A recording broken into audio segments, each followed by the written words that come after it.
जय सद्गुरू सगळ्यांना. मी आहे स्नेहा. मी माझ्या चॅनलवर तुमचं स्वागत करीत आहे. आज आपण पाहणार आहोत मासे फ्राय कसे करायचे ते माझ्या पद्धतीमध्ये मी तुम्हाला दाखवणार आहे. रेसिपी जर आवडली असेल तर सबस्क्राईब नक्की करा. चला मग पाहूया.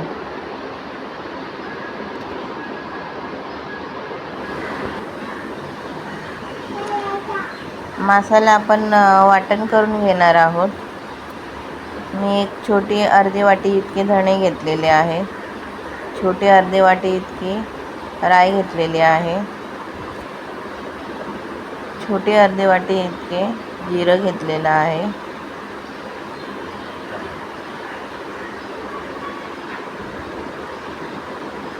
सात ते 8 लसूण घेतलेला आहे. हे मी अद्रक हे किसून घेतलेलं आहे. आपल्याला हवं असेल तर आपण अख्खंसुद्धा टाकू शकता. 2 मिरच्या ह्या अशा तोडून घेतलेल्या आहेत. कढीपत्ते घेतलेले आहेत 4-5.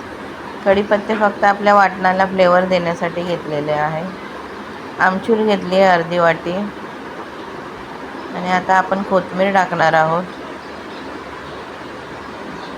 वाटण करून आपलं हे मासे फ्राय चांगले होतात, चवदार लागतात मासे. हे वाटण लावून तुम्ही मासे फ्राय करा. माझ्या पद्धतीमध्ये बघा तुम्ही करून एकदा. खूप छान असे मासे हे आपले फ्राय होतात आणि चवदार असतात. मी इथे अर्धा लिंबू पिळलेला आहे. आता आपण याला वाटून घेऊया.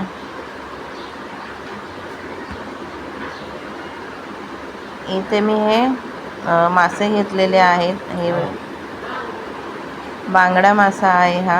ह्याला आपण मॅरिनेट करणार आहोत. आता 1 चमचा हळद टाकली, 1 चमचा लाल तिखट आहे. मॅरिनेट आपल्याला याच्यासाठी करायचं आहे की जे काय मसाले आहेत ते आपल्या माशांना हे लागायला हवेत, म्हणून आपल्याला हे मॅरिनेट करून 5 ते 10 मिनटं फ्रीजला ठेवायला हवे. आता हा अर्धा लिंबू मी टाकणार आहे. अर्धा लिंबू आपण वाटणाला पण टाकलेला होता. लिंबू हा आपल्या माशांना एक आंबटपणा आणि चव चांगली लागते. फिश आपला मासे फ्राय करून झाल्यावरती खाताना खूप उत्तम लागतात हे.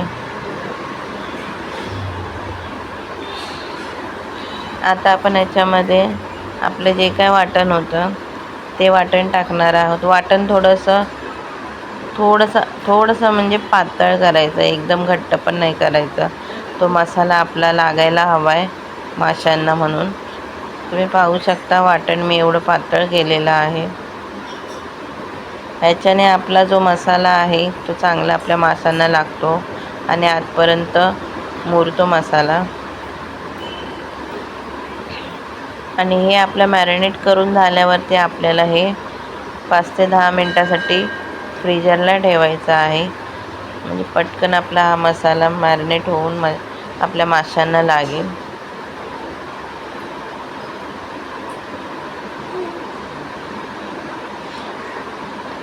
थोडंसं मीठ टाकलं आहे चवीनुसार. तर तुम्हाला वाटण करायचं नसेल तर तुम्ही नुसतं मसाल्यामध्येही माशांना फ्राय करू शकता, पण वाटणाने एक प्रकारची चव चांगली लागते. इथे मी 2 बारीक चमचे इतके चण्याचं पीठ घेतलेलं आहे. चण्याचं पीठ हे आपल्या वाटण्याला बाइंडिंग देणार आहे, त्याच्यामुळे 2 बारीक चमचे इतके मी चण्याचं पीठ घेतलेलं आहे. तुम्हाला जर नसेल हवं तर तुम्ही स्किप करू शकता. तुम्ही पाहू शकता छान असे आपले मासे दिसतात मसाल्यामध्ये. इथे आपण आता कोटिंगची तयारी करूया. आपल्याला हे मासे ह्याच्यामध्ये मिक्स करून मग फ्राय करायचे आहे. एक मीडियम वाटीचा मी इथे रवा घेतलेला आहे आणि एक मीडियम अर्धी वाटी तांदळाचं पीठ घेतलेलं आहे. याच्यामध्ये मी आता 1 चमचा हळद टाकणार आहे. 1 चमचा लाल तिखट टाकणार आहे. आपले मसाले हे आधी वाटणालाही पडलेले, त्याच्यामुळे आपल्याला हे आता मसाले जास्त काय टाकायचे नाही आहे. चवीनुसार मीठ टाकलेलं आहे. आता ह्याला मिक्स करून आपल्याला मासे याच्यामध्ये डीप करून घ्यायचे आहेत. माशांना आपलं हे जे काही रव्याचं आणि पिठाचं सारण आहे ते लावायचं आहे आणि मग आपल्याला तेलामध्ये फ्राय करायचं आहे. ह्याच्याने आपले मासे हे कुरकुरीत होणार आहे. हे आपले मासे मॅरिनेट झाले आहेत 5 ते 10 मिनटामध्ये. आता आपण ह्याच्यामध्ये घेऊया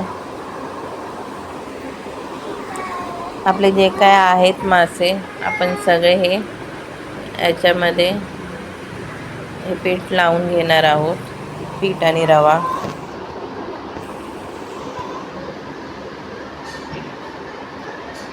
ह्याच्याने आपल्या माशांना एक प्रकारचा कुरकुरीतपणा येतो. जर तुम्हाला नसेल हवं तर तुम्ही डायरेक्टही तेलामध्ये सोडू शकता, कारण आपण याच्यामध्ये आधी चण्याचं पीठ टाकलेलं होतं. पण आपलं हे रव्याचं आणि पिठाचं जे कोटिंग आहे त्याच्याने आपल्या माशांना कुरकुरीतपणा खूप येणार आहे. त्याच्यामुळे आपल्याला हे रव्याची ही कोटिंग करून घेऊया. आपण याला रवा हा लावून घेऊया वरती.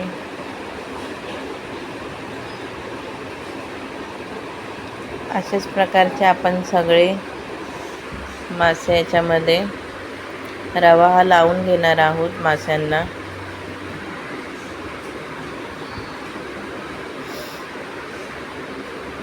हा बांगडा मासा आहे. तुम्हाला जर हवा असेल तर तुम्ही दुसऱ्या ह्याचा पण मासा घेऊ शकता. मासा कधीही आपण फ्राय करताना सुरमई ही खूप उत्तम असते, पण बहुतेक जण सुरमई फ्राय करताना त्याला काही त्रास नसतो. पण आमच्या घरी बांगडा बनलेला म्हणून मी बांगडा तुम्हाला दाखवला आहे. इथे मी मासे फ्राय करण्यासाठी एक पॅन घेतलं आहे, त्याच्यामध्ये तेल टाकलेलं आहे.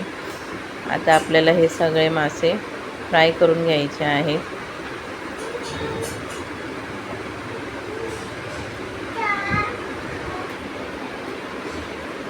तुम्हाला हवा असेल तर तुम्ही तव्यामध्येही फ्राय करू शकता, पण मी हे नॉनस्टिक पॅनमध्ये घेतलं आहे. याच्यामध्ये तेलही कमी जातं आणि पटकन असे आपले मासे तयार होतात फ्राय होऊन. तुम्ही पाहू शकता माशांचा कलरही खूप उत्तम आलेला आहे, छान दिसतोय. मुळात माशांना तेल हे जास्त पाहिजे असतं. जर आपलं तेल हे कमी जर पडलं तर खाली हे लागू शकतं आणि माशांमध्ये जे आपण मासे टाकतो तव्यामध्ये या पॅनमध्ये ते लागण्याची शक्यता असते, खाली करपण्याची शक्यता असते. म्हणून जेवढं आपल्याला हवं आहे आपण माशांसाठी तेल थोडं जास्त टाकायचं. तुम्हाला मी दाखवते. माझ्याकडून तेल हे कमी पडल्या कारणाने जी आपला मध्ये टाकलेला जो मासा होता तो कसा करपलेला होता. कारण हे नॉनस्टिकी पॅन असल्या कारणाने आपल्याला तेलाची गरज लागत नाही. असे उत्तमरित्या हे आपले असे अर्धे फ्राय झालेले आहेत मासे. आता आपल्याला याला परत पलटी करायचे. पाहू शकता तुम्ही आपले मासे हे आता फ्राय झालेले आहेत. मधला भाग बघा तुम्ही कसा थोडासा चांगलाच जास्त भाजून गेलेला आहे. हे तेल कमी असल्या कारणाने असं होतं. म्हणून आपल्या माशांना आपण थोडंसं तेल जास्त टाकलं ना तर मासे खाली लागत नाही. तुम्ही पाहू शकता इथे आपले मासे रेडी झालेले आहेत आणि मासा खाली लागला तरी हरकत नाही, खायला एकदम उत्तमच लागतो. कारण हा मसाला आहे, हा मसाला खायला खूप उत्तम लागतो. खाली लागलेलं नाही आहे, फक्त थोडंसं त्याला ब्लॅक कलर आलेला आहे. एकदम खाली लागलेलं नाही होतं ते, कारण आपला नॉनस्टिकी पॅन आहे त्याच्यामुळे ते खाली लागलं नाही आहे. इथे आपले मासे हे रेडी झालेले आहेत, तुम्ही पाहू शकता.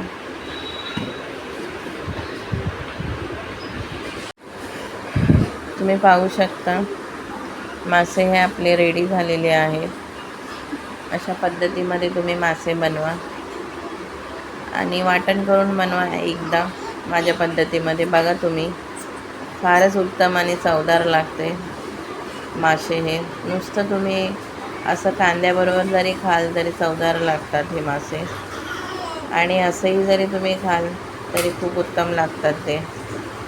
भाकरीबरोबर खा, डाळ भातीबरोबर खा, नुसतं भाताबरोबर खा तरी छान लागतं ते. रेसिपी जर आवडली असेल तर सबस्क्राईब नक्की करा. जय सद्गुरू सगळ्यांना.